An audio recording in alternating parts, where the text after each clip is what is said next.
అదొక్కటి ఆనందపడగలిగిన విషయం. And main reason ఇవాళ ఈ ప్రెస్ మీట్ పెట్టడానికి మెయిన్ రీజన్ అంటే, ప్లీజ్ నేను ఎవరిని బ్లేమ్ చేయట్లేదు. Please understand, there is a lot of misinformation, there is a lot of false allegation, wrong అంటే మిస్కమ్యూనికేషన్ వల్ల కూడా చాలాసార్లు జరుగుద్ది. So I just want to tell, I don't want to blame any department or any particular political leader or the government. In fact, government though we are very very happy because మాకు theatre special prices ఇచ్చారని we are actually very happy with them. So ఇది ఏ ఇండివిజువల్కి సంబంధించిన విషయం కాదు.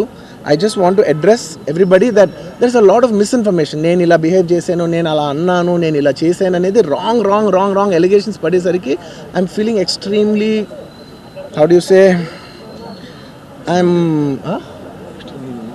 అంతే extreme. It's humiliating and character assassination. నేను 20 ఏళ్ళుగా నేను ఎప్పుడు ఇలాంటి ఇష్యూలో 20 ఏళ్ళుగా నన్ను చూస్తున్నారు కదా, నేను ఎప్పుడైనా ఇలా చేస్తానా, ఇలా అంటానా, ఇలా మాట్లాడగలనా? అలా అన్నప్పుడు చాలా బాధ వేస్తుంది. ఎందుకంటే ఓకే అది ఫ్లోలో చెప్పచ్చులే, అది ఇట్స్ ఓకే. ఎనీవేస్ జరిగిందంతా మాత్రం చాలా, there is a lot of wrong information going on, there is a lot of misinformation, lot of false allegation, especially నా క్యారెక్టర్ అసాసినేషన్ చేసేసరికి.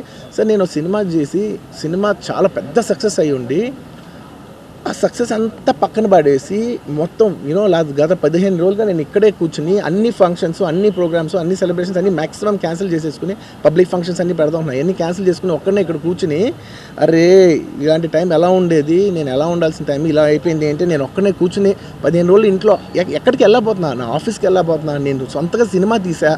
ఒక తీసిన సినిమా 3 ఏళ్ళు కష్టపడి తీసిన సినిమా థియేటర్లో ఎలా ఉందో కూడా నేను చూడలేదు ఇప్పటివరకు. నేను నా సినిమా థియేటర్లో ఎలా ఉందో చూడలేదు నేను. And that's my biggest education. మీరు రాబోయే సినిమాలు నేను ఎలా తీయాలి, ఇట్స్ మై లెర్నింగ్ కర్వ్. నాకు చాలా ఇంపార్టెంట్ నేను థియేటర్లో చూడటం. నేను నేర్చుకుంటా సినిమాని. నేను మీకు నెక్స్ట్ ఇవ్వాలంటే సినిమా నేనేం చెప్తున్నానంటే, ఇలాంటి టైంలో కూడా నేను ఒక్కనే ఇంట్లో 15 రోజులు కూర్చుని అరే ఇట్స్ ఓకే, అయ్యేది ఇట్స్ ఓకే, మన తప్పేం లేదు అంటే డైరెక్ట్ ఇన్వాల్వ్మెంట్ లేదు. ఇట్స్ నా ప్రెమిసెస్లో అయింది కాబట్టి I am extremely apologetic for what he's happened.